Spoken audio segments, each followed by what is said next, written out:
नमस्कार, channel 24+ news के live show Maddie talk में मैं आपकी होस्ट ओदो शिल्पा एक बार फिर से आपका वार्मली वेलकम करती हूं। आपका शो में बहुत बहुत स्वागत है।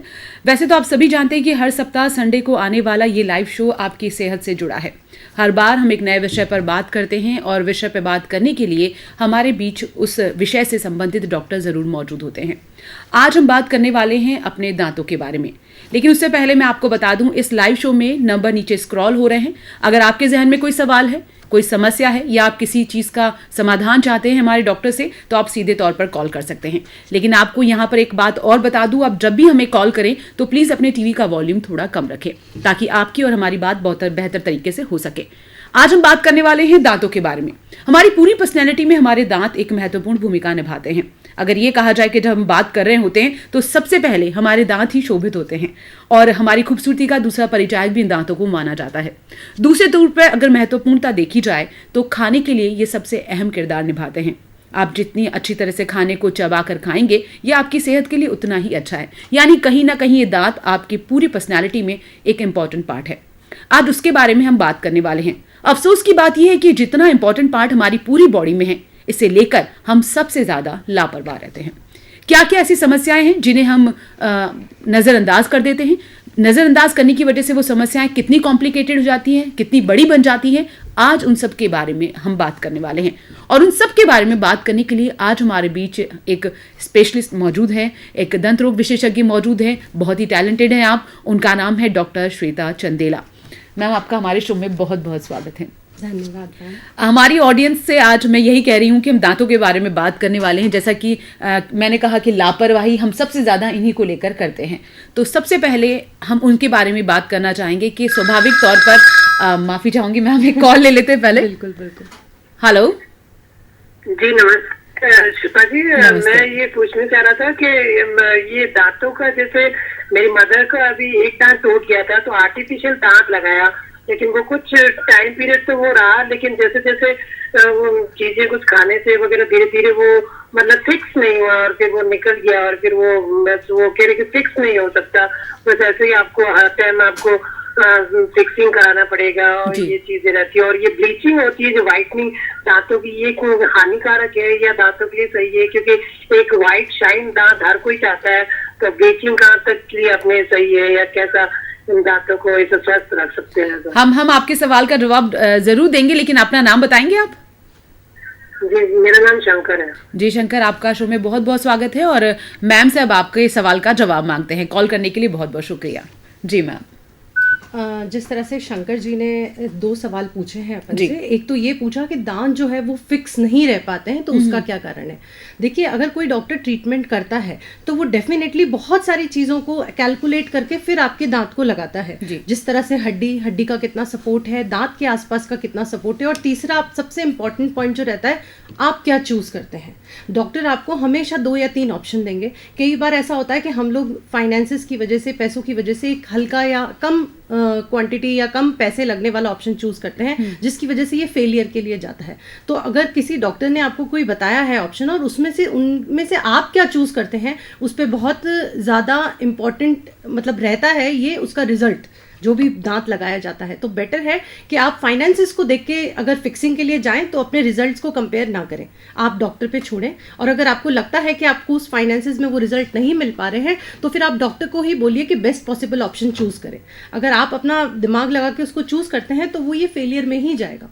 दूसरा सवाल जो शंकर जी ने पूछा है, वो पूछा है ब्लीचिंग के लिए। देखिए, टूथ ब्लीचिंग बेसिकली प्रोसेस एक ऐसा है जिसमें हम केमिकल लगा के और टीथ को क्लीन करते हैं। तो केमिकल अगर एक रिकवर्ड और एक लिमिटेड क्वांटिटी में और एक स्पेशलिस्ट के द्वारा लगाया जाए तब तो उसके बेनिफिट्स आते हैं। लेकिन ऐसा नहीं है कि हम बहुत ज़्यादा वाइट लेने के लिए हाई परसेंटेज के केमिकल का या जो है एसिड का यूज़ करें और आपके टीथ वाइट हो जाए और फिर वो दूसरी प्रॉब्लम्स क्रिएट करें। तो bleaching is a good process, बहुत अच्छे वाइट रिजल्ट्स देता है, लेकिन अगर उसको लिमिटेड पीरियड के लिए यूज़ किया जाए, जो एक डॉक्टर ही डिसाइड करता है। तो जिस तरह से होम ब्लीचिंग किट्स कुछ अवेलेबल होते हैं आजकल ऑनलाइन, और मेरे पास काफ़ी सारे ऐसे पेशेंट्स आए हैं जो ऑनलाइन होम ब्लीचिंग लेके यूज़ करके और फिर पेशेंट की टीथ सेंसिटिव हो जाते हैं और फिर वो डॉक्टर के पास आते हैं, बोलते हैं ब्लीचिंग एक नेगेटिव प्रोसेस है और इसकी वजह से हमें नुकसान हुआ।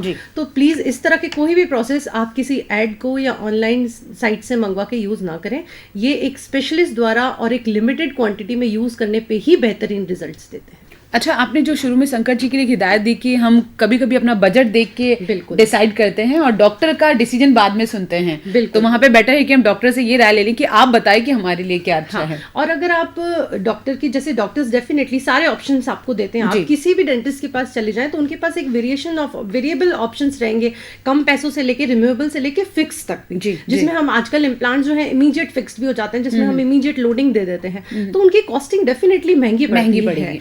तो वो उसमें किसी भी स्पेशलिस्ट का कोई रोल नहीं होता है। और आप अगर एक कम फाइनेंसेस वाला या कम पैसों का कोई ऑप्शन चूज करते हैं तो आपको उसके रिजल्ट्स भी पहले ही डॉक्टर से जान लेने चाहिए कि इसकी स्टेबिलिटी कितनी रहने वाली। जी, अच्छा, एक वर्ड जो आपने यूज किया और मुझे लगता है बहुत इंपॉर्टेंट है, इम्प्लांट। जी, तो मैं इसके बारे में डिटेल से जानना चाहूंगी कि डेंटिस्ट और दांतों के बारे में अगर इम्प्लांट की बात की जाए तो ये क्या योगदान रहता है, इसकी क्या भूमिका? Ma'am, dental implant is a latest technique. वैसे लेटेस्ट तो नहीं बोलेंगे, इट्स डेफिनेटली अब अपग्रेड तो बहुत टाइम से चल रही है and day by day it's improving.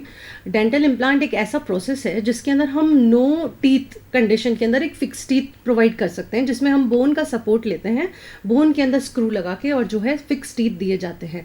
तो implant is a latest technique, लेकिन थोड़ी सी एक्सपेंसिव पड़ती है, लेकिन पेशेंट्स को इसकी वैल्यू समझनी होगी। यहाँ पे दर्शकों को बता देते हैं, मैम के कहने का मतलब है जब आपके मुंह में बिल्कुल दांत ना हो, यानी 60-70 साल की एज के वक्त जब खाना खाने में आपको तकलीफ हो, उस वक्त ये इम्प्लांट बहुत फायदेमंद रहता है। जी मैम, इसके बारे में थोड़ा और डिटेल से अगर हम जाने तो। इम्प्लांट्स के लिए अगर आप डिटेल जानना चाहें तो ये कोई एज स्पेसिफिक नहीं है। अच्छा। जैसे ये बहुत सारे ऑप्शन है, यंग पेशेंट्स में भी हम लोगों को ये आजकल ऑप्शन चूज करना पड़ता है। अच्छा। क्योंकि आपके एक्सीडेंट में अगर दांत चले गए हैं और आसपास के अंदर टीथ जो है इतनी स्टेबिलिटी में नहीं है कि हम लोग सपोर्ट ले सके, तो हम बोन का सपोर्ट लेके फिक्स टीथ दिए जा सकते हैं। अच्छा। तो इम्प्लांट्स कोई एज स्पेसिफिक नहीं होता है, डेफिनेटली 20+ की एज में प्रेफर किए जाते हैं, लेकिन ओल्ड एज पेशेंट्स जहाँ पे बोन गल जाती है, जहाँ पे दांत नहीं है, वहाँ पे तो इट्स अ ब्लेसिंग। जी, क्योंकि उस एज में आपको रिमूवेबल टीथ के साथ खाना खाने में बहुत सारे 80% लोग तो उसके साथ कंपैटिबल नहीं हो पाते हैं। तो बोन जो है, बोन के सपोर्ट से हम लोग इम्प्लांट लगा के और आपको फिक्स टीथ से एक वापस हेल्दी बत्ती सी दे सकते हैं, जिससे आप आराम से खाना पीना कर सकते हैं। तो ये जो बत्ती सी लगती है इम्प्लांट के बाद, क्या इसकी भी केयरिंग उसी तरह करनी पड़ती है जो नेचुरल टीथ से हमारे उसी की तरह? बिल्कुल, उसकी जो फिक्स बत्ती सी इम्प्लांट्स के थ्रू लगाई जाती है वो बिल्कुल नेचुरल टीथ की तरह इसकी हाइजीन मेंटेन होती है। आप regular brushing, mouth wash use कर सकते हैं। जी मैम, एक और कॉल ले लेते हैं। हेलो हेलो हेलो, हाँ माफ़ी चाहूँगी मैम, कॉल कट गया। अच्छा मैम, मेरा एक सवाल यहाँ पर भी है कि आपने कहा कि जो खर्चे की बात है कि ये थोड़ा सा एक्सपेंसिव है, तो मैं जानना चाहती हूँ कि अगर एक्सीडेंटल केसेस में पूरे दांत बदले जाते हैं तो क्या ये जो ऑपरेशन सिस्टम होता है ये बहुत ज़्यादा लॉन्ग टर्म का होता है या? मैम, अगर एक्सीडेंटल केसेस अगर हो जाते हैं तो डेफिनेटली बोन हीलिंग में थोड़ा टाइम लगता है, क्योंकि एक जो हम लोग नो एक्सीडेंटल केसेस में अगर हम लोग इम्प्लांट लगा रहे हैं तो उसका एक लिमिटेड टाइम पीरियड होता है हीलिंग का, लेकिन एक्सीडेंटल केसेस में डिपेंड करता है कि बोन को कितना नुकसान हो चुका है, एक्सीडेंट में हड्डी कितनी डैमेज हुई है, रिकवरी टाइम उसी पर डिपेंड करता है। आप जोधपुर के ही हैं और जहाँ तक मैं जानती हूँ आपका इसका एक्सपीरियंस बहुत ज़्यादा है, तो कुछ अपने एक्सपीरियंस के बारे में बताइए मैम। मैम, मैं बेसिकली जोधपुर से ही बिलोंग करती हूँ और मुझे 10 इयर्स का प्रैक्टिसिंग एक्सपीरियंस हो चुका है जोधपुर के अंदर। जी, तो मुझे कुछ ऐसा बताइए, एक ऐसा अनुभव बताइए जो लोगों को लगे कि वाकई में एक अनुभव आपने कुछ एक्सपीरियंस किया अपने पेशेंट्स के साथ, कोई ऐसा एक्सपीरियंस आप शेयर करना चाहें। मैम, स्पेशल केसेस के अंदर तो अगर मैं बात करूँ तो एक 2013 में मेरा एक केस था जो MDM से रेफर हो चुका था गवर्नमेंट हॉस्पिटल से। अच्छा। And it was plan to, वो एक काफ़ी लाइमलाइट में आया हुआ केस था क्योंकि वो कमला देवी पेशेंट थी, वो उसकी फैमिली का एक्सीडेंट हुआ था और 14 people in an accident got death. उनकी फैमिली में वो अकेली एक लेडी बची थी और उनका पूरा पैन फेशियल ट्रॉमा हो चुका था, सारा जो है जबड़ा वगैरह निकल चुका था, हिल चुका था। तो उनको हमने किया था केस, तो वो काफ़ी वो हमने काफ़ी लो क्वांटिटी, एक तरह से आप ये कह सकते हो कि एक तरह से चैरिटी की तरह हमने किया था, बिकॉज वो पेशेंट इतनी पेएबल नहीं थी और काफ़ी ज़्यादा परेशान हो रही थी और फैमिली मेम्बर उनका कोई बचा नहीं था, तो वो कि हमने किया था। तो वो केस मुझे एक थोड़ा सा मेमोरी में जो आता है कि उनकी थोड़ी सी ब्लेसिंग्स, वो केस एक मेरा मेमोरेबल है। जी जी। मेरा एक सवाल आपसे है कि आपके पास इतने सारे पेशेंट्स आते होंगे, अमूमन क्या शिकायतें लेके सबसे ज़्यादा पेशेंट्स आपके पास आते हैं? मैम, सबसे ज़्यादा पेशेंट्स जो आते हैं हमारे पास टूथ पेन की या ब्लीडिंग गम्स की शिकायत लेके आते हैं। तो ब्लीडिंग गम्स की शिकायत तो लेके आते हैं पेशेंट, ब्लीडिंग गम्स के अंदर या फाउल स्मेल जो स्मेल आती है उसके अंदर, तो जनरली ये पायरिया के अंदर कंडीशन होती है। पायरिया इज अ डिजीज जिसके अंदर पेन नहीं होता है कभी भी, हमें ब्लीडिंग गम्स, मुंह से खून निकलना और बदबू आना, ये दो एक कॉमन प्रॉब्लम्स होती है। लेकिन क्योंकि इसमें पेन नहीं होता है तो लोग यूजुअली डॉक्टर के पास अवॉइड करते हैं, और वो लास्ट स्टेज में जब आते हैं हमारे पास तब तक इतनी डिजीज बढ़ चुकी होती है कि दांत जो है मोबिलिटी वाली स्टेज में आ जाते हैं। तो लेकिन सबसे ज्यादा प्रॉब्लम्स भी इसकी आती है और सबसे ज्यादा निगलेक्ट भी यही होता है, क्योंकि पेशेंट को पेन नहीं होता है। तो अगर पेन नहीं होता है तो वो उस डिजीज को सीरियसली नहीं लेते। बिल्कुल सही है। तो ऐसे पेशेंट जब आपके पास आते हैं तो घरेलू ऐसे क्या तरीके हैं, नुस्खे हैं जिनकी वजह से हम इस पर थोड़ा रोकथाम कर सकते हैं? हालांकि सेकंड स्टेप तो डॉक्टर है ही हमारे पास, लेकिन घर में अगर कोई फर्स्ट एड देना चाहे। मैम घर में अगर कोई आप फर्स्ट एड देना चाहे तो बेटर ये रहता है कि वार्म सलाइन गार्गल्स जिसको हम बोलते हैं, गुनगुने पानी में आप नमक डाल के, अगर आपके पास कोई भी चीज़ अवेलेबल नहीं है तो आप गुनगुने पानी में नमक डाल के हर बार खाना खाने के बाद अगर रिंस करेंगे तो कम से कम ये डिजीज जो इन्फ्लेमेशन, सूजन जो आती है वो आपकी थोड़ी सबसाइड हो जाएगी। पर एट द एंड तो you have to go to the doctor. ये बातें तो बड़ों की हुई। अगर मैं बच्चों के बारे में कहूँ कि सबसे ज्यादा तकलीफें दांतों को लेकर बच्चों में देखी जाती है। आजकल तो बच्चों के दांत पूरे ही गायब हो चुके कैविटी की वजह से, और बहुत सारी ऐसी प्रॉब्लम्स है जो फास्ट फूड की वजह से बच्चों में हो रही है। तो उनके बारे में आप क्या कहना चाहेंगे? मैम बच्चों के लिए मैं यही एडवाइस देना चाहूंगी कि जो यूजुअली क्या होता है कि बच्चों के दांत इसलिए निगलेक्ट किए जाते हैं कि इनके तो दूध के दांत हैं, ये गिरेंगे और परमानेंट टीथ आ जाएंगे, लेकिन इस तरह से नहीं होता है। दूध के दांतों की अगर आप टाइमली केयर करेंगे तो वो नहीं होते, और अगर आप उसकी केयर नहीं करेंगे तो वो डिजीज परमानेंट टीथ में भी ट्रांसफर होती है। वो भी देखी गई है। और आजकल क्या होता है कि निगलेक्शन बहुत जल्दी एज में, 2.5 साल की एज में, 3 साल की एज में, जब तक कि सारे दूध के दांत निकले भी नहीं है और डैमेज होना शुरू हो जाते हैं, जिसको हम रैम्पेंट केरीज बोलते हैं, तो वहां पे भी पेशेंट जो है निगलेक्ट इसको करता जाता है कि हम लोग परमानेंट टीथ आ जाएंगे और उसको, तो वो चीज़ आपको नहीं करनी चाहिए। उसके अंदर एक प्रिवेंटिव मेजर जो आता है, जो मैं एक जानकारी के लिए लोगों को बताना चाहूँगी कि इसमें एक फ्लोराइड एप्लीकेशन का प्रोसेस होता है जो केरीज होने से बचाता है। तो अगर आपके एक बच्चे के अंदर कोई केरीज नहीं भी है तो भी आप स्टार्ट होते ही अगर आप 1-2 सिटिंग साल में एक बार उसकी ले लेंगे तो आपको कैविटी से आप प्रिवेंशन उस चीज़ का कर सकते हैं। तो ये स्टेज आने से आप बचा सकते हैं। अच्छा, ये तो वो बच्चे हैं जिनके दूध के दांत नहीं टूटे हैं या टूटने वालों की स्थिति में 15-16 साल के जो बच्चे हैं, अगर वो केयर करना चाहें तो उनकी केयरिंग कैसे हो सकती है? उनकी केयरिंग तो मैम सबसे पहले तो पर्सनल ओरल हाइजीन मेंटेनेंस से ही होगी। सबसे पहले आप दिन में twice a day teeth cleaning की हैबिट रखिए।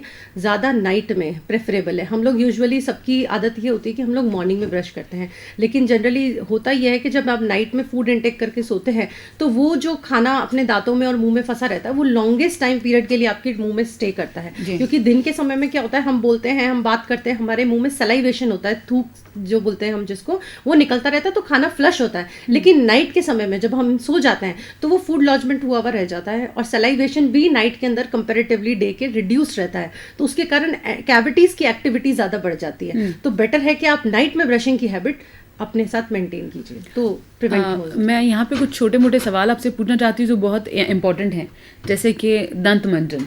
हालांकि आजकल तो माहौल बदल गया, लेकिन अभी भी गांवों में एक तरह से राख का इस्तेमाल होता है, कोयले का इस्तेमाल होता है, ये चीज़ें हो गई, या फिर नीम का दातुन है। ये चीज़ें कितनी फ़ायदेमंद है और कितनी नुकसानदायक है? मैम ये सब चीज़ें फ़ायदेमंद होती है, लेकिन एक बहुत लिमिटेड क्वांटिटी में। अगर आप एक बैलेंस्ड तरीके से इसको यूज़ नहीं करेंगे तो हर चीज़ का नुकसान ही होता है। जिस तरह से राख या जिस तरह से गांव के अंदर ये लोग यूज़ करते हैं तो उससे ऊपर की परत जो है दांतों की इनामल वो हट जाती है, घिस जाती है, फिर दांत पीले भी दिखने लगते हैं और सेंसिटिव भी हो जाते हैं। तो इन चीज़ों का कोई बहुत ज़्यादा बेनिफिट तो नहीं है। तो इस चीज़ों को तो अवॉइड ही करना चाहिए। अच्छा, सेंसिटिविटी कहते हैं ज़्यादा ठंडा खाने से या ज़्यादा गर्म खाने से लोगों को काफ़ी तकलीफ होती है, वो इश्यूज क्यों आते हैं, ऐसा क्या है? मैम सेंसिटिविटी होने के टीथ के अंदर बहुत सारे कारण होते हैं। तो सबसे पहले तो सेंसिटिविटी का रीज़न, कई बार कैविटी हो जाती है उसकी वजह से सेंसिटिविटी होती है। कई बार पायरिया जो मैंने आपको बताया उसमें गम्स नीचे खिसक जाते हैं, मसूड़े नीचे खिसक जाते हैं और दांतों की जड़ें बाहर आ जाती है। तो वहाँ पे पानी या कुछ भी लगता है तो ठंडा गर्म लगता है। तो सेंसिटिविटी को ठीक करने के लिए सबसे पहले उसका कारण जानना ज़रूरी है, उसी के अकॉर्डिंग सेंसिटिविटी का ट्रीटमेंट होता है। जी, मेरा एक सवाल है, हम सभी के अंदर एक दांत एक एज के बाद आता है, जिसे जनरल आम भाषा में अक्ल दाढ़ कहते हैं। मैं उसकी डिटेल ज़रूर जानना चाहूँगी कि कभी कभी लोग कहते हैं कि इसे निकलवा देना चाहिए, कभी कहा जाता है इसे नहीं निकलवा देना चाहिए, तो इसको लेकर क्या वहम है? मैम अक्कल दाढ़ का बेसिकली इरप्शन टाइम पीरियड 17 से 21 साल होता है। 17 से 21 साल के बीच में ये दाढ़ आती है, इसीलिए इसको अक्कल दाढ़ की जाती है, कहा जाता है। इसका अगर निकालने का प्रोसेस तो इस तरीके से रहता है मैम, अगर ये टेढ़ा होगा, अगर ये टेढ़ी होगी और इसको इरप्शन की बाहर आने की मुंह में जगह नहीं मिलेगी तो ही दांत को निकालना पड़ता है। अगर आपकी बॉडी में ये किसी तरह का डैमेज कर रही है, फंस गई है, या इसके नीचे कोई इन्फेक्शन या गांठ रिकरेंट हो रहा है, बार बार हो रहा है, तो फिर हमें इस दांत को निकालना चाहिए। और अक्सर देखा गया है कि अगर किसी की जॉ लाइन बड़ी नहीं है और पीछे हड्डी के अंदर स्पेस नहीं होती है तो ये दांत अटक ही जाता है और फिर आपको निकलवाना ही पड़ता है। और जिन दांतों में कैविटी लग जाती है, जब उनकी क्लीनिंग होकर उनमें फिलर किया जाता है तो अलग अलग तरीके के मसाले आते हैं। जैसे कि कोई कहता है हड्डी का, एक टाइम में तो सोने चांदी की फिलिंग करवाई जाती थी, तो ये इसे लेकर आप क्या कहेंगे कि अब अभी किस चीज़ का ट्रेंड ज़्यादा चल रहा है? मैम अभी बेसिकली चांदी अमेलगम जिसको हम बोलते हैं, चांदी की फिलिंग जिसको जनरल भाषा में बोला जाता है, ये तो बहुत आउटडेटेड हो चुका है आजकल। जनरली जहाँ तक मेरी प्रैक्टिस है 10 साल की, तो मुझे नहीं याद कॉलेज के बाद में मैंने कभी अमेलगम फिलिंग की है। अच्छा। तो टूथ कलर्ड फिलिंग का ज़्यादा ट्रेंड है। जो GIC कॉम्पोजिट्स रहते हैं उनकी स्ट्रेंथ भी अच्छी रहती है, they are highly aesthetic. In fact fill करने के बाद में पेशेंट को भी पता नहीं चलता कि टूथ स्ट्रक्चर कहाँ पे और फिलिंग कहाँ पे है। अच्छा। हाँ जी।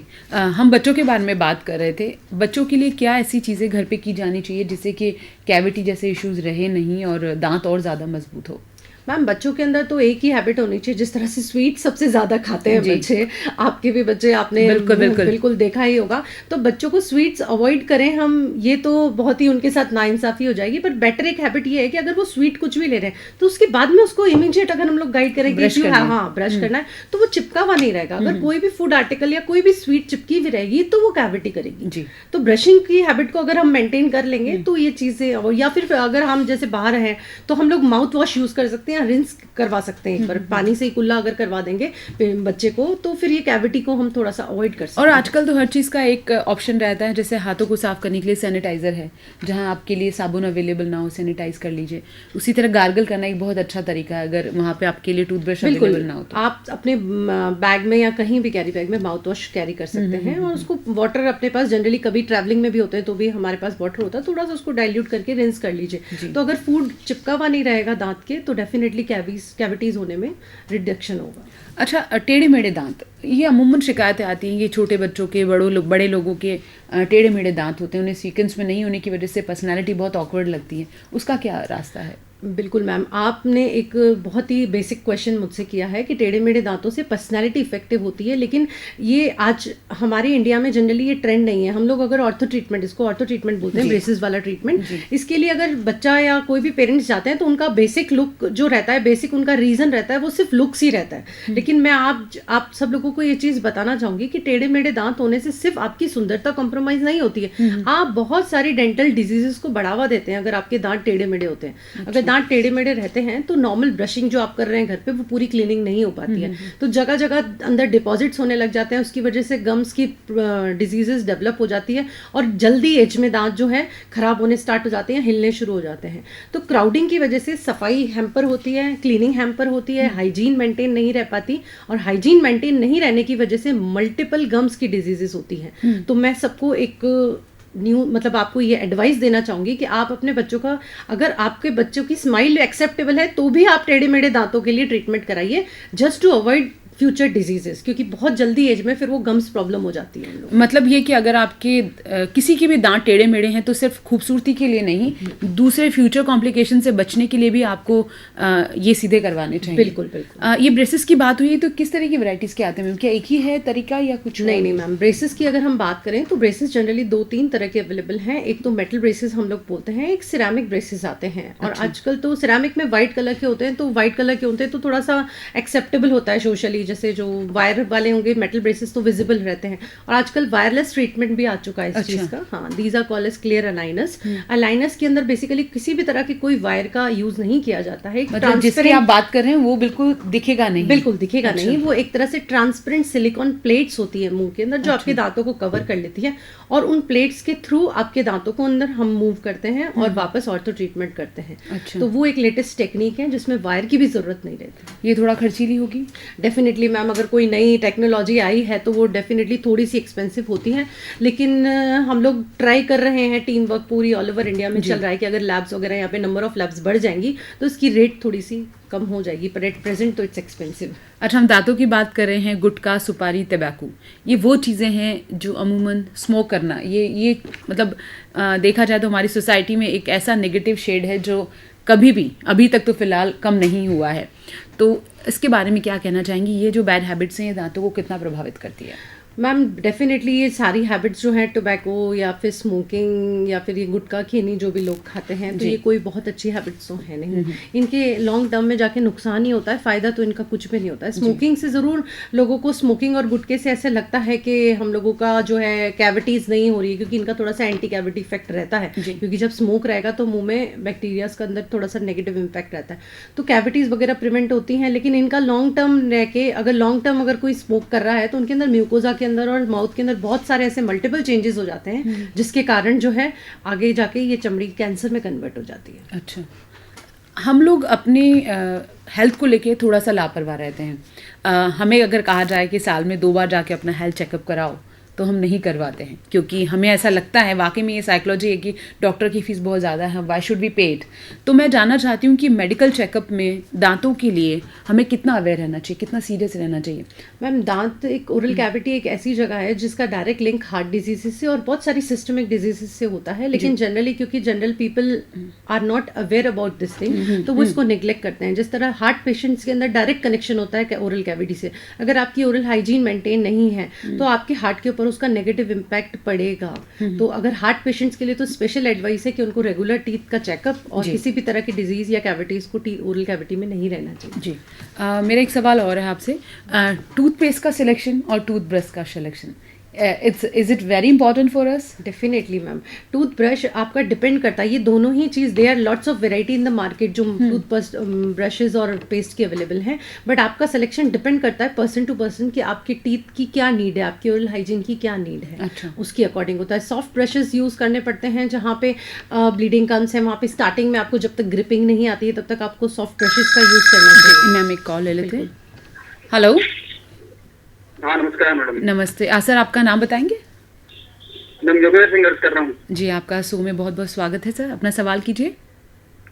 मैडम मैं जानकारी चाहता था कि ये बच्चे के 2 आगे वाले दांत है वो टूट चुके हैं। पहले मैंने एक बार इसमें रिवर्स कराए थे डेंटल कॉलेज से जी, तो लेकिन फिर भी वो निकल गए, वो आइटम खाया तो वो निकल गए, तो फिर उसका क्या होगा, वापस होगा कि क्या होगा? कोई अच्छा क्वालिटी का दांत लगे। जी, आप पहले अपने बच्चे की उम्र बताएंगे? बच्चे की उम्र तो 18 साल है मैडम। अच्छा, और 2-3 बार आप लगवा चुके हैं दांत, लेकिन वो टूट चुका है? हाँ, एक बार लगवा चुका हूँ मैडम मैं। अच्छा, और वो टूट चुका है? हाँ, वो निकल आगे वाले मेन के 2 दांत है ना जी, वो आधे आधे आधे टूटे हुए मैडम। ओके, तो मैम क्या सजेशन देना चाहेंगे आप? देखिए, आपके दांत जो कैप निकल रही है उसके बहुत सारे कारण हो सकते हैं। एक कारण तो ये हो सकता है कि कैप जो है, सिर्फ सीमेंट जो है वो वीक हो गई और वो बाहर निकल गया हो, तो वो तो बहुत सिंपल प्रोसेस है कि वो वापस चिपका दिया जाएगा। और अगर दांत नीचे से क्रैक हो गया है तो उसका दूसरा ट्रीटमेंट प्लान होगा। मैम जैसे इनका जो सवाल है कि आगे के फ्रंट जो दांत हैं वो ऊपर के हिस्से से टूट गए हैं, तो ये रिपेयर कैसे होंगे मैम? मतलब मैम ये इसका प्रोसेस अलग होता है। हम लोगों को सबसे पहले तो बोन सपोर्ट, जैसे मैंने बताया, उसका नींव जो है देखनी पड़ती है, बोन एक्सरे करके बोन की स्टेटस देखनी पड़ती है कि बोन में हड्डी में क्या स्टेटस है, जड़ों का। अच्छा। उसकी अकॉर्डिंग उसकी प्लानिंग होती है। अगर जड़ें मजबूत होती है तो एनीथिंग इज पॉसिबल। उसके अंदर पोस्ट एंड कोर करके सपोर्ट देके वो कैप लगाई जा सकती है। तो इन्हें क्या सजेशन दिया जाएगा मैम फिर? सर आपको तो यही सजेशन दिया जाएगा कि आप एक्सरे करवा के एक स्पेशलिस्ट की सलाह लीजिए और उसका बेस्ट ट्रीटमेंट करवाइए। डॉक्टर ही डिसाइड करेगा कि उसका क्या हो सकता है। आप चाहे तो मैम से भी, आप चाहे तो बिल्कुल, तो फिर बार-बार परेशानी और बार-बार नहीं निकले तो आप चाहे तो मैम से भी मिल सकते हैं, कोई इशू नहीं है। और हम शो के लास्ट में जरूर बताएंगे कि मैम की सर्विसेज कहाँ पे अवेलेबल है, तो आप मैम से जरूर कांटेक्ट करके नहीं तो मैं थोड़ा मैम से पूछो खर्चा कितना पड़ जाएगा, थोड़ा आइडिया। नहीं, बिल्कुल सही बात है। कभी कभी होता है कि हमारे लिए हमारा बजट बहुत इंपॉर्टेंट मैम, तो just you should help him near by. Definitely sir, आप विजिट करिएगा, आपको बेस्ट रेट में बेस्ट चीज मिलेगी। तो होप सो कि आपको जवाब मिल गया हो। कॉल करने के लिए बहुत बहुत शुक्रिया। कहीं ना कहीं बात बिल्कुल सही भी है, ये फाइनेंस और पर यहाँ पे लोगों को मैम एक बात समझनी पड़ेगी वाकई में कि दांत से रिगार्डिंग जितनी भी सर्विसेज होती है वाई दे आर कॉस्टली।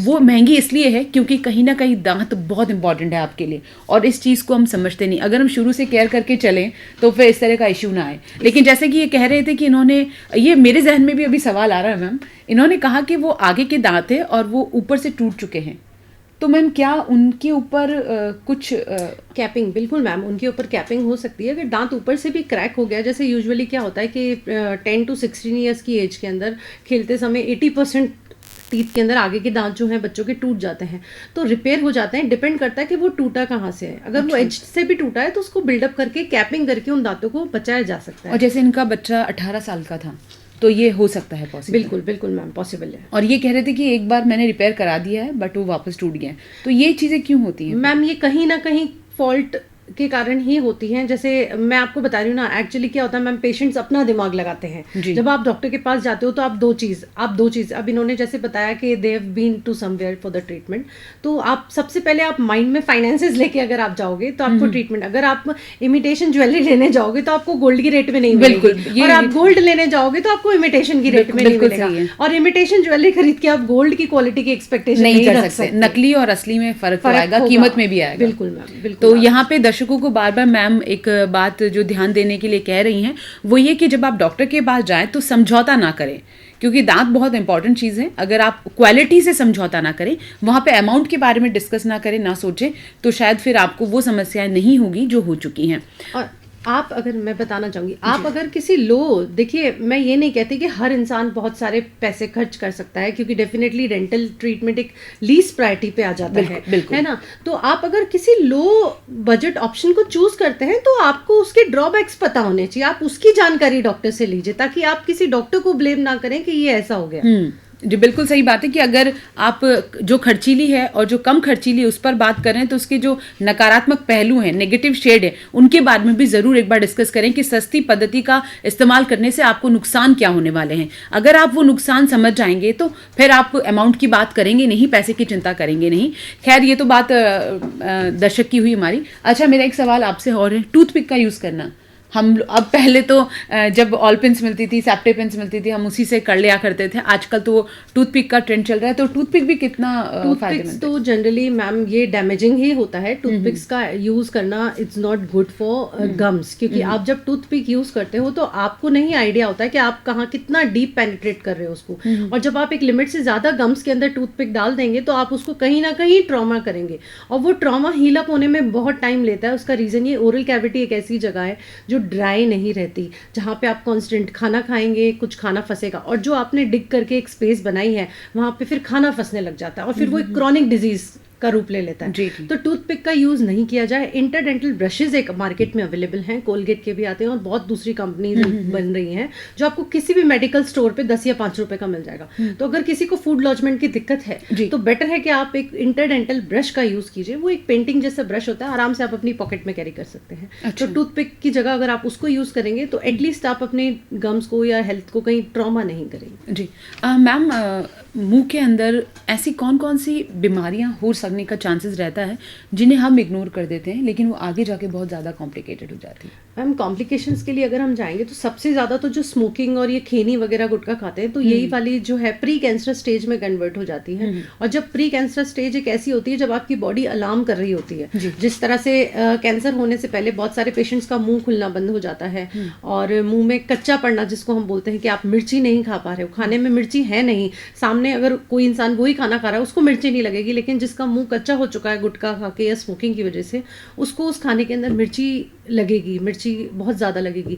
तो इस तरह की कुछ कंडीशंस हैं जहाँ पे बॉडी अलार्म करती है, वो प्री कैंसर स्टेजेस होती हैं जहाँ पे आपको अपनी हैबिट्स को बंद करके एक ट्रीटमेंट पार्ट के लिए स्विच कर जाना चाहिए। तो वहाँ आप निगलेक्शन में आपको कहूँगी कि वहाँ अगर ये स्टेज किसी की भी बॉडी में आ चुकी है, माउथ ओपनिंग कम होना है या मुंह में जलन रहना, तो आप इस चीज़ को, हैबिट को बंद करके एक प्रॉपर ट्रीटमेंट प्लानिंग के लिए जाइए, अदरवाइज ये कैंसर में कन्वर्ट हो जाएगी। जी, ज़्यादा ठंडा या फिर ज़्यादा गर्म, चाय कॉफ़ी के शौकीन सभी होते हैं, क्या ये ज़्यादा जो चाय और गर्म होती है कॉफ़ी ये नुकसान करती है? मैम एज सच तो अगर आप थोड़ा सा एक रीजनेबल टेम्परेचर पे इंटेक करते हैं तो किसी तरह का कोई हार्म नहीं होता है, बट एक्सट्रीमली हॉट तो मुझे नहीं लगता कि कोई इनहेल भी कर पाता होगा, इनटेक भी कर जी। पाता होगा। ब्रश करने का आइडियल टाइम कितना होना चाहिए, मैं कितनी देर तक ब्रश करना चाहिए? इट्स एटलीस्ट 1 to 2 मिनट्स तो होता है, बिकॉज जनरली हम लोग इतनी जल्दी में होते हैं कि विद इन 20-30 सेकेंड्स ही हमारी ब्रशिंग पूरी हो जाती है। बट आप स्टडी कीजिए, आपको कई सारे गूगल पे और यहाँ पे वीडियोस मिलेंगे जो प्रॉपर ब्रशिंग और गम्स मसाजिंग को आपको गाइड करेंगे। उसको आप यूज में लेके कम से कम 1 से 2 मिनट तक आप ब्रशिंग कीजिए। जी। अच्छा, ब्रश करने के तरीकों को लेके भी हम लोग काफ़ी कंफ्यूज रहते हैं, या फिर हम जल्दी जल्दी ब्रश करने की कोशिश करते हैं, तो ब्रश करने का सही प्रोसीजर क्या होता है? मैम, ब्रश करने का बेसिकली सही प्रोसीजर तो यही होता है कि आप राउंड सर्कुलर मोशंस के अंदर, एलिप्टिकल मोशंस के अंदर गम्स और टीथ दोनों की मार्जिन्स को कवर करके कीजिए। मैं आपको बिना यहाँ किसी मॉडल तो ज्यादा बेटर तरीके से नहीं बता पाऊंगी। बिल्कुल जी जी। अच्छा, महिलाओं को लेकर मैं बात करना चाहूँगी कि जब महिलाएं बच्चों की देखरेख करती है तो ऐसी क्या डाइट बच्चों के लिए अवेलेबल करनी चाहिए माओं को, जिससे कि उनके दांत स्ट्रांग हो?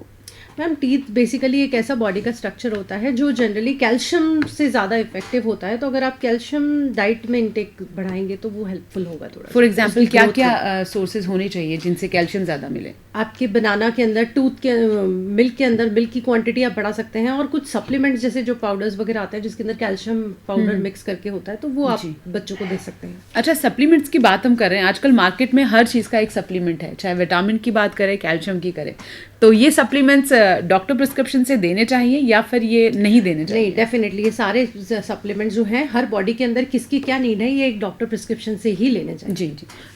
ओवर द काउंटर जाकर मेडिसिन लेना हमारा जन्मसिद्ध अधिकार है।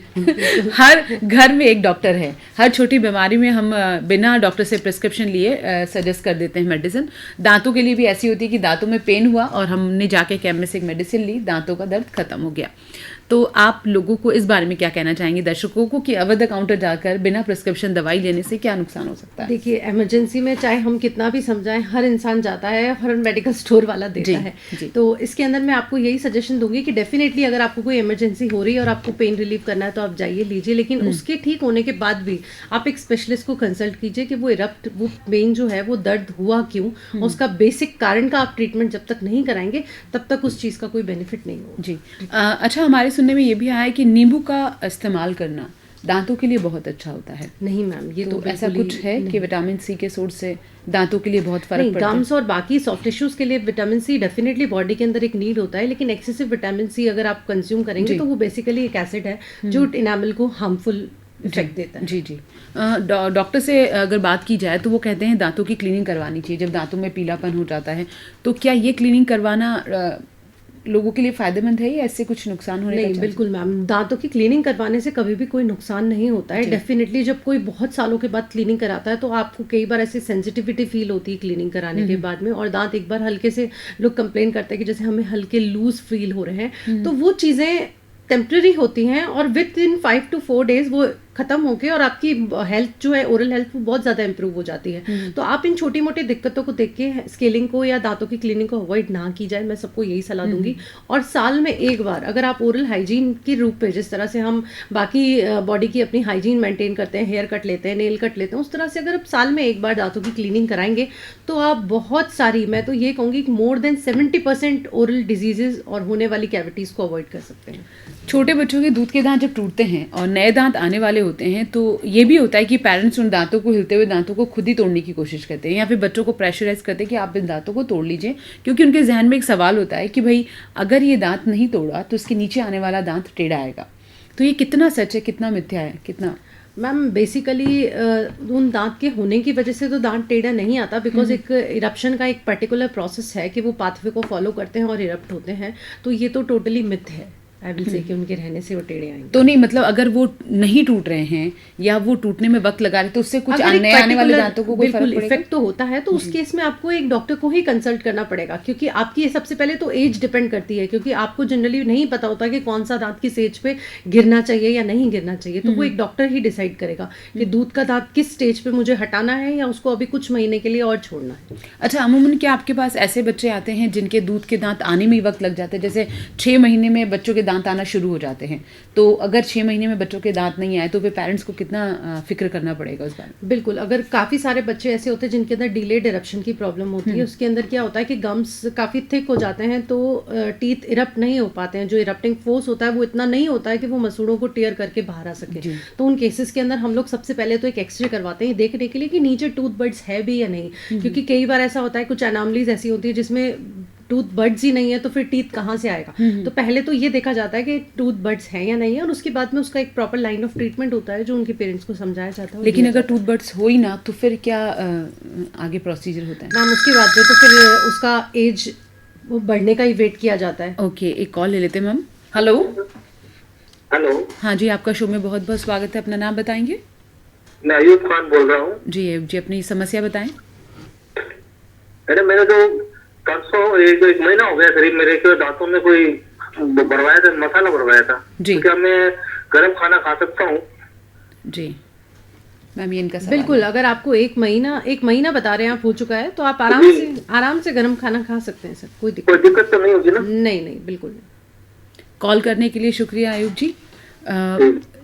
जैसे कि इन्होंने कहा कि गर्म खाना, ये कौन सा मसाला भराने की, कैविटी के जिस तरह से इन्होंने बताया ये एक परमानेंट फिलिंग ही होगी। अगर एक महीने पहले ये करा चुके हैं तो परमानेंट फिलिंग किसी भी प्रकार की हो, उसके अंदर हीट का कोई इफेक्ट नहीं रहता है। अच्छा, तो मतलब कोई टेंशन नहीं रहता है। अच्छा, ये मैंने सुना है कि जैसे दांत निकलवाने जाते हैं तो उसके बाद कुछ ठंडी चीज़ें खाएंगे, उससे क्या रिलीफ मिलता है? मैम दांत निकलवाने के बाद बेसिकली हम लोग आइसक्रीम या कुछ कोल्ड ड्रिंक्स या कुछ ठंडी बेवरेजेस लेने के लिए इसलिए एडवाइस करते हैं क्योंकि उससे कोई ठंडा सेक होता है और ब्लीडिंग स्टॉप रहती है। ब्लीडिंग अरेस्ट होने के लिए वो ठंडी चीज़ हेल्पफुल रहती है, इसीलिए ये एडवाइस किया जाता है। मीरी में सूजन आना, दांतों की मीरी में सूजन आना भी एक अमूमन शिकायत रहती है, ये क्यों होता है? दांतों की मीरी के अंदर सूजन बेसिकली पायरिया के कारण ही आती है। जब मसूड़ों के नीचे जो एरिया आपको नहीं दिख रहा है, दांत और मसूड़ों के बीच में जब डिपॉजिट हो जाएगा, तब कहीं जाके मसूड़े जो हैं वो फूल जाएंगे, सूजन आ जाएगी, और जिसको ब्लीडिंग गम्स हम बोलते हैं कि हल्का टच करने पे या ब्रशिंग के टाइम पे उसमें ब्लीडिंग होगी, तो वही पायरिया की शुरुआत होती है और वहीं पे उसका प्रॉपर ट्रीटमेंट हो जाना चाहिए। जी।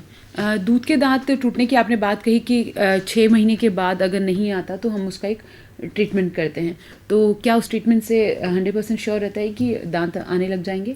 मैम जैसे मैंने आपको बताया, सबसे पहले देखा जाता है कि नीचे बड्स हैं या नहीं है। Okay. उसके बाद में अगर बड्स हैं तो वो हम लोग उसका वेट करते हैं, हम लोग उसका ट्रीटमेंट प्लान बताते हैं, उनको कुछ टीथिंग हैबिट्स ऐसी बताई जाती है जिससे वो गम्स स्पेस बनाएंगे। अच्छा। और अगर बड्स नहीं हैं तो हम लोग उनकी बच्चे का मेच्योर होने का वेट करते हैं कि जब तक बच्चे की जॉ पूरी मेच्योर ना हो जाए, बड़ी ना हो जाए, तब तक उसको कोई प्रोस्थेसिस नहीं दी जाती। तो किस एज तक ये जॉ जो है वो डिजाइन हो जाती है, बन जाती है? मैम शुरू में हम लोग कम से कम 2 से 2.5 साल तो वेट करते अच्छा। हैं, उसके बाद में हम लोग एक टेम्पररी प्रोस्थेसिस से स्टार्ट करते हैं उसको लेना। तो अगर 2-2.5 साल तक के बच्चे की जॉ बनी नहीं है, जॉ लाइन बनी नहीं है, और 6 महीने के बाद बच्चा खाना खाना शुरू कर देता है, तो फिर समस्या आती है। एक कॉल ले लेते हैं मैम।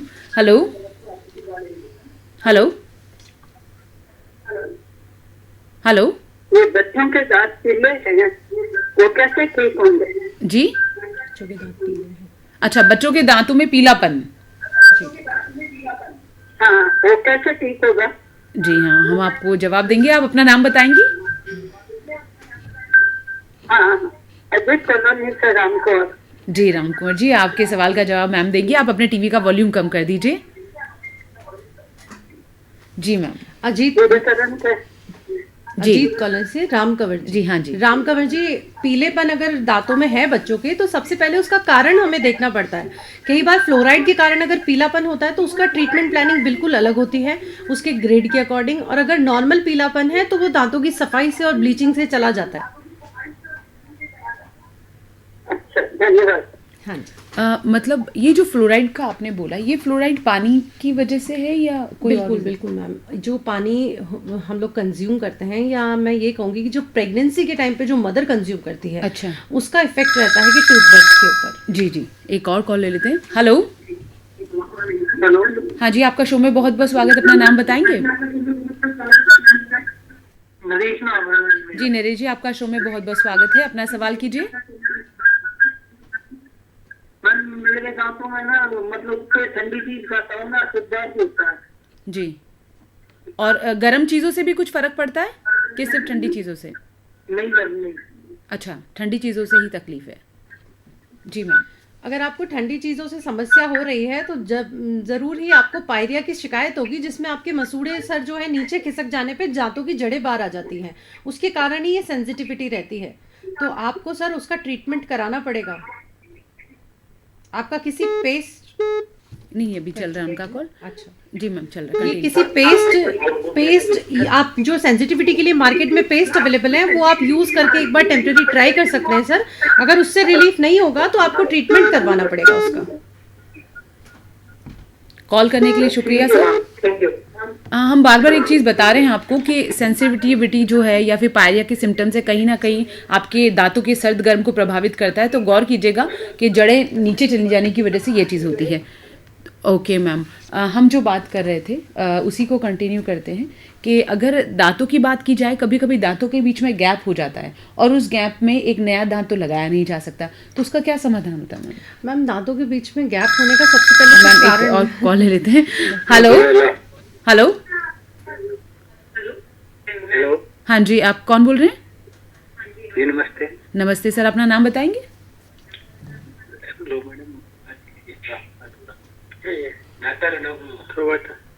मैडम ये हमारे दांत के अंदर मैडम वो दर्द कर रहा है और उसमें ब्लड आ रहा है। आप अपनी उम्र बताएंगे? 34 साल। अच्छा, आप 34 साल के हैं। क्या आप गुटखा सुपारी किसी चीज़ का सेवन करते हैं? नहीं वो गुटखा तो नहीं खाते। अच्छा जी, ठीक है। आपको मुंह में सभी दांतों में ब्रश करते वक्त खून आता है या खाना खाते वक्त आता है? तो ब्रश करते टाइम। तो सर डेफिनेटली आपको पायरिया की बीमारी की शुरुआत हो चुकी है। इसके लिए आपको दांतों की सफाई और अंदर से मसूड़ों की सफाई करवानी पड़ेगी। अच्छा उसके बाद ही ये चीज़ खत्म होगी। जी सर। ज़्यादातर सवाल वही है कि कहीं ना कहीं दांतों में खून आना। अच्छा, अगर कोई शुरुआती दौर में दांतों में एक बार खून आ जाए या फिर रेगुलर कंटिन्यूटी में आए, तो उसमें सिम्टम कैसे कंफर्म होगा? सिम्टम मैम कंफर्म होता है अगर पायरिया रहता है और कोई अंडरलाइन सिस्टमिक डिजीज नहीं रहती है, तो सिर्फ ट्रॉमा के टाइम पे ब्लीडिंग, जैसे इन्फ्लेमेशन रहेगा थोड़ा सा टच करते ही खाना खाएंगे तब ब्लीडिंग होगी, और कंटिन्यूस ब्लीडिंग होती है तो कोई सिस्टमिक डिजीज अच्छा, इसीलिए जी जी हम जो बात कर रहे थे कि अगर दांतों के बीच गैप हो तो क्या किया जाएगा? अगर दांतों के बीच में गैप है तो सबसे पहले तो बोन एनालिसिस किया जाएगा कि दांतों के अंदर कई बार पायरिया के कारण दांत हड्डी में लूज हो जाता है और टर्न कर जाता है, तो गैपिंग हो जाती है। तो अगर पायरिया के कारण टर्न हुआ है तो पहले पायरिया का ट्रीटमेंट होगा और फिर कैपिंग होगी दांतों पे। और अगर पायरिया के कारण नहीं हुआ है तो हम ऑर्थो ट्रीटमेंट से भी उसको स्पेस को फिल कर सकते हैं। मेरा आपसे एक सवाल और यहाँ पर है कि अमूमन हमेशा दांतों की सेंसिटिविटी को लेकर डिस्कस किया जा रहा है या शिकायतें ज़्यादातर पायरिया के लेकर है। पायरिया को अगर हम थोड़ा और बेहतर तरीके से विस्तार में बात करें, क्योंकि अमूमन शिकायतें उसी को लेकर आ रही हैं। तो मैंने आपको यही चीज़ बताई थी कि पायरिया की 80% लोगों के अंदर प्रॉब्लम होती है, लेकिन ये निगलेक्ट होती है क्योंकि पायरिया एक ऐसी बीमारी है जिसके अंदर दांतों में किसी भी प्रकार का कभी दर्द नहीं होता। आपको सिर्फ 2-3 प्रॉब्लम्स रहेंगी पेशेंट को। एक तो रहेगी ब्लीडिंग गम्स, जिसको हम बोलते हैं खून आना दांतों से, स्मेल आना। कई बार आपने देखा होगा कितने सारे लोग होते हैं जिनके दांत बिल्कुल साफ होंगे, देखने पे बिल्कुल विजिबल, ऊपर से कोई गंदगी कुछ नहीं दिख रहा है, हाइजीन अच्छी मेंटेन है, लेकिन आप थोड़ी सी नजदीक पे के ऊपर ही उनके मुंह से इतनी भयंकर स्मेल आती है कि कोई उनसे बात नहीं कर पाता।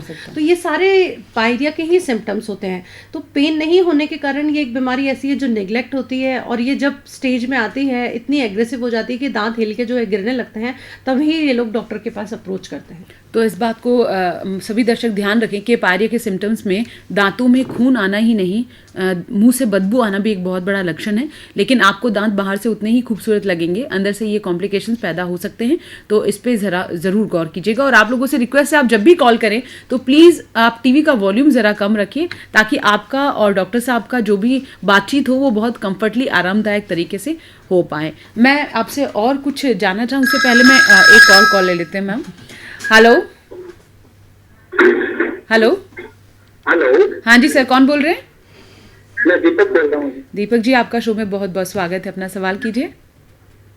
मैंने मुझे करीब 5 साल हो गया है। मैंने क्या दाढ़ मेरी खराब हो रही थी और मैंने पेस्ट लगवाया जी। तो उसमें अब देखने से तो सही था, अब है ना इसमें खून आने लग गया है। अच्छा, ब्लड आता है, तो सुबह दांत मंजूर करता हूँ या ब्रश करता हूँ ना। जी। आपके दांत में किसी प्रकार का कोई दर्द है? नहीं, दर्द नहीं रहता है। तो सर आपके जो पहले आपने ट्रीटमेंट कराया है उसका इस बीमारी से कोई भी वास्तविकता में लेना देना नहीं है। आपका जो कैपिंग वाला ट्रीटमेंट है वो बिल्कुल ठीक है। दांत के नीचे जो हड्डी है उसके अंदर पायरिया की डिजीज अगर बन जाएगी तो आपको ये ब्लीडिंग की शिकायत हो जाएगी, तो आपको अब पायरिया का ट्रीटमेंट आगे करवाना पड़ेगा। ये बहुत स्प्रे करते हैं तो मैडम। सर ये स्प्रे से नहीं होता, इसमें जनरली क्या होता है कि जो बैक्टीरिया की कॉलोनी होती है वो मसूड़ों के नीचे ग्रो कर जाती है और वो हड्डी को गलाती है। तो ऊपर से आप कोई भी माउथ वॉश या कोई दवाई या कोई क्रीम लगाएंगे, मसाज करेंगे तो उससे ये ठीक नहीं होगी। उसको अंदर से पूरा क्लीन करना पड़ता है, जो एक तरह से माइनर सर्जिकल प्रोसेस रहता है और वो आपको स्पेशलिस्ट के पास जाके ही करवाना पड़ता है। दूसरी डाइट पे तो कुछ मतलब इसमें इफेक्ट क्या आएगा? सर इफेक्ट होता है क्योंकि बोन में ये डिजीज बनती है तो ये आगे से आगे ग्रो ही करेगी। कॉल करने के लिए बहुत बहुत शुक्रिया। मैम यहाँ पे एक बात वाकई में सोचने वाली है कि इन्होंने कहा दांतों पे कैप लगी है फिर भी खून आ रहा है, तो ये डर रहे हैं कि कैप की वजह से ऐसा नहीं है।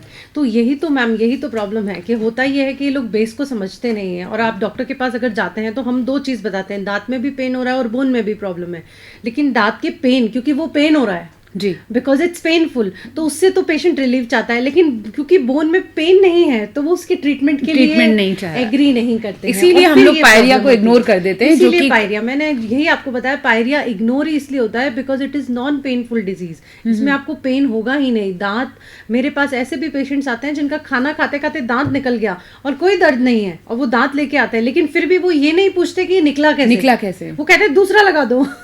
लेकिन वो इतना सडन निकल गया दांत, आप सोच सकते हैं किसी का खाना खाते हुए दांत निकल जाए और उसको पेन ना हो, तो ये कैसे पॉसिबल है? और फिर भी वो आके ये कारण नहीं जानना चाहते कि क्यों निकला, हमारे बाकी दांत तो ऐसे नहीं होंगे, वो कहेंगे इसको लगा दो बस। अच्छा, बच्चों में भी पायरिया की शिकायतें रहती है? बच्चों के अंदर कम देखी जाती है कंपैरेटिवली। जी, मेरा एक सवाल यहाँ पर और है कि घरेलू तौर पर ऐसी क्या चीज़ों का इस्तेमाल करके हम अपने दांतों को सुरक्षित रख सकते हैं या बचाव कर सकते हैं? क्या घरेलू नुस्खे हैं?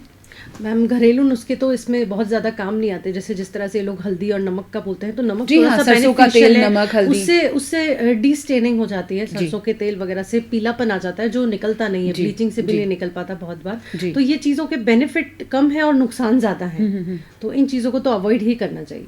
और जैसे कि आपने कहा टूथपेस्ट और टूथब्रश को लेकर भी जो आपने बताया, टूथपेस्ट को लेकर हमने कुछ डिस्कस नहीं किया, क्या वो भी कुछ ही ब्रांडेड कंपनी का मैटर करता है या? मैम एक्चुअली बेसिकली मार्केट के अंदर बहुत सारे टूथपेस्ट अवेलेबल है। सेंसिटिविटी के लिए अलग है, ब्लीडिंग गम्स के लिए अलग है, डायबिटिक्स के पेशेंट्स के लिए अलग है। तो आपका टूथपेस्ट सिलेक्शन बहुत इंपॉर्टेंट होता है। और अगर आपको कोई डिजीज नहीं है, बेसिकली ये एक तरह से मेडिकेशंस है। जिस तरह से आपको दर्द नहीं है तो आप पैरासीटामोल नहीं खा सकते, उसी तरह से अगर आपको सेंसिटिविटी नहीं है तो आप सेंसिटिविटी का पेस्ट यूज नहीं कर सकते। और अगर आप उसको यूज कर रहे हैं तो वो आपको एक नेगेटिव बॉडी में इम्पैक्ट देगा। तो टूथपेस्ट का सिलेक्शन बहुत इंपॉर्टेंट है। अगर आपके घर में किसी को सेंसिटिविटी और वो सेंसिटिविटी का पेस्ट लेके आ गया और फिर ये होता है कि घर में सभी उसको इस्तेमाल यूज करने लग जाते हैं, तो इस तरह की चीज नहीं होना चाहिए। उसको मेडिसिन की तरह आप यूज कीजिए और मेडिसिन की तरह 5 दिन यूज करने के बाद आप उसको बंद कर दीजिए और एक रूटीन टूथपेस्ट पे आप स्विच कीजिए। अच्छा, नीम का दातुन ये एक ऐसा हथियार है कि अमूमन मॉर्निंग वॉक करने वालों के दिमाग में ये मिथ्या है कि ये नीम का दातुन करने से दांत बहुत सुरक्षित रहते हैं। तो नीम के दातुन के बहुत सारे बेनिफिट्स हैं क्योंकि उसके अंदर जो इंग्रेडिएंट्स सिक्रेशन होता है च्यूइंग के टाइम पे, वो हमारे बहुत सारे बैक्टीरिया कॉलोनी को डिवाइड कर देता है, रिड्यूस करता है। तो एंटी कैविटीज भी इनके कुछ इफेक्ट है, लेकिन ये 360 डिग्री प्रोटेक्शन तो नहीं दे पाता जी। तो आपको एक पेस्ट ही, टूथपेस्ट ही 360 डिग्री प्रोटेक्शन दे सकता है। जी मैम, एक और कॉल ले लेते हैं। बिल्कुल। हेलो हेलो, मे बी शायद कॉल डिस्कनेक्ट हो गया है। ओके, मैं आपसे एक बात और जानना चाहूँगी। सभी के दिमाग में एक चीज़ है कि दांतों के बारे में बात की जाए तो सबसे ज़्यादा खर्चीली पद्धतियाँ हैं वो दांतों से ही जुड़ी हुई है। अगर साधारण जीवन में आप बिना ज़्यादा खर्चा किए अपने दांतों को सुरक्षित रखना चाहें तो किन किन महत्वपूर्ण बातों पे हमें ध्यान देना चाहिए? हमें सबसे पहले तो आपको अपनी ओरल हाइजीन को ही मेंटेन कर लेना चाहिए। Prevention is better than cure, जैसे ये लाइन बहुत ही फेमस है प्रोवर्ब। तो मैं यही कहना चाहूँगी कि अगर आप रूटीन साल में एक बार रूटीन स्केलिंग कराते हैं, जिस तरह से हम बाकी बॉडी हाइजीन मेंटेन करते हैं, तो अगर सिर्फ एक छोटे से स्केलिंग जैसे प्रोसेस से, जिसको आप मान लीजिए 1000 रुपीज़ एक एक्सपेंस एक साल में करने से अगर आप पायरिया जैसे बीमारी से बच सकते हैं तो आप अपना बहुत सारा खर्चा तो यहीं बचा लेते हैं। नेक्स्ट थिंग, अगर आप साल में एक बार सफाई के लिए जाते हैं तो आपका एक रूटीन चेकअप हो जाता है जिसमें कोई भी कैविटीज अगर बन रही है तो वो इनिशियल लेवल पे फिलिंग स्वेलिंग से ठीक हो जाती जी। है, तो आप ये invasive procedures, root canal, capping, extraction, bridges, ये सब अवॉइड किए जा सकते हैं। जी। तो वंस इन अ ईयर एक स्केलिंग और एक routine checkup can prevent lot of diseases. एक तरह से तो मैम आपको कह रही है कि अगर मैम से दूर रहना है तो उसके ये तरीके हैं। अब आपके ऊपर निर्भर करता है कि आप डॉक्टर से दूरी बनाए रखना चाहते हैं या उनके क्लोज जाना चाहते हैं। हालांकि दोनों में फ़ायदा भी बहुत है। अगर आप अपनी सेहत की बात करें और समस्याएं ना आए तो ये तो संभव नहीं है, लेकिन जब समस्याएं आए तो खुद डॉक्टर ना बने और ज़रूर डॉक्टर के पास जाएं। और अगर आप खुद से प्यार करते हैं तो खुद के लिए जागरूक ज़रूर रहें। मैम, आज आप स्टूडियो में आए और जो साधारण सी बातें थी जिन्हें शायद हम इग्नोर करते हैं, आपने उनको बहुत डिटेलिंग से हमें भी समझाया और दर्शकों को भी समझाया, तो उसके लिए बहुत बहुत शुक्रिया। Thank you so much ma'am. आज आप मिले डॉक्टर स्नेहा मैम से, जिन्होंने आपको दांतों के बारे में, श्वेता मैम से, जिन्होंने आपको सभी कुछ क्लियर किया कि दांतों को लेके क्या चीज़ों की हमें गौर करनी चाहिए और किन चीज़ों को इग्नोर करना चाहिए, और लापरवाही बिल्कुल बरतनी नहीं चाहिए। अगर आपके दांत अच्छे रहेंगे तो कोई डाउट नहीं, आप भी बेहद अच्छे रहेंगे। इस सप्ताह इतना ही। अगले सप्ताह नए विषय के साथ फिर हाजिर हो जाएंगे। दीजिए हमें इजाज़त। नमस्कार।